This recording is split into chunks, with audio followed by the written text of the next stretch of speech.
right, now onto our Health Watch. As always, we're joined by Dr. Syed Hussain from Trinity Health of New England. Good to see you, sir. Likewise, Tim. Glad to have you here. How about this? Another mosquito-borne illness to talk about and to try to put into proper context. I had not heard of it before this morning. It's called sloth fever.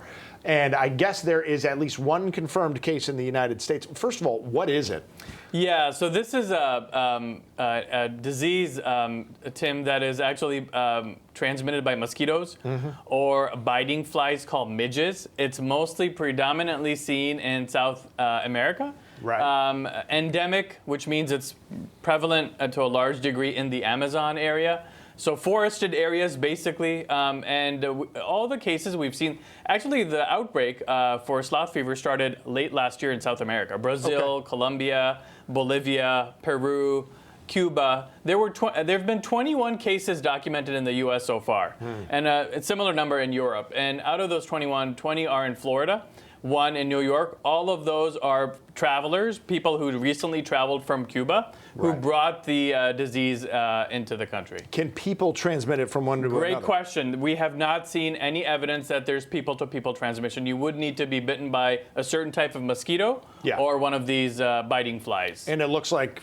because these people had traveled, there's at least reason to believe there's not necessarily mosquitoes carrying sloth fever in the U.S. That's right. We don't know for sure. That's right. Okay, well, that's good. And, you know, I won't even give it any more credence than that. 20 cases in a nation of 350 million people. Very, very small, especially it looks like there's no immediate reason to believe it will spread. Right. No panic here. But if you're looking at traveling, especially if you're pregnant, to one of these countries, you may want to reconsider it. Because remember, several years ago, we went through the same thing with Zika. Yes. And we found out that it may have an impact on newborn or develop. Yes, exactly, in pregnant women. So you may want to, that's the CDC guidance right now related to sloth fever. Okay. Let's also talk about, while we're at it, other mosquito-borne diseases like Eastern equine encephalitis or Triple E and West Nile virus. No human cases, one human case of West Nile here in Connecticut. Again, we're talking about very small numbers. So can you put into context just how much of a risk this is? Yeah, so just for numbers so that people understand,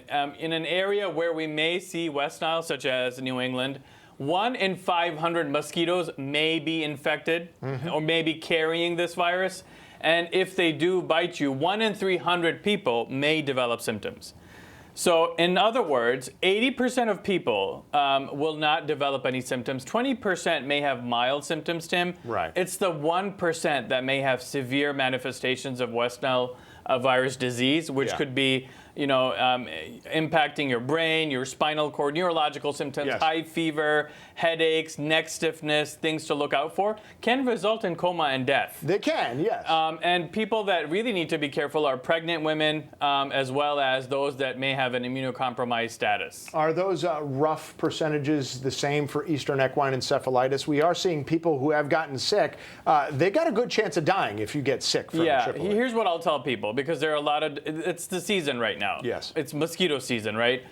Use protection. Use common sense to ensure that your skin is covered when you're in areas outdoors, dawn, dusk, when we know there are mosquitoes out there. Yep. And EPA, Environmental Protection Agency approved repellent is what is recommended, along with clothing that can cover your skin as much as possible. Right. Should people be avoiding activities? I wouldn't go there. As long as you take precautions, I think you can safely continue doing, outdoor activities, et cetera, for the summer.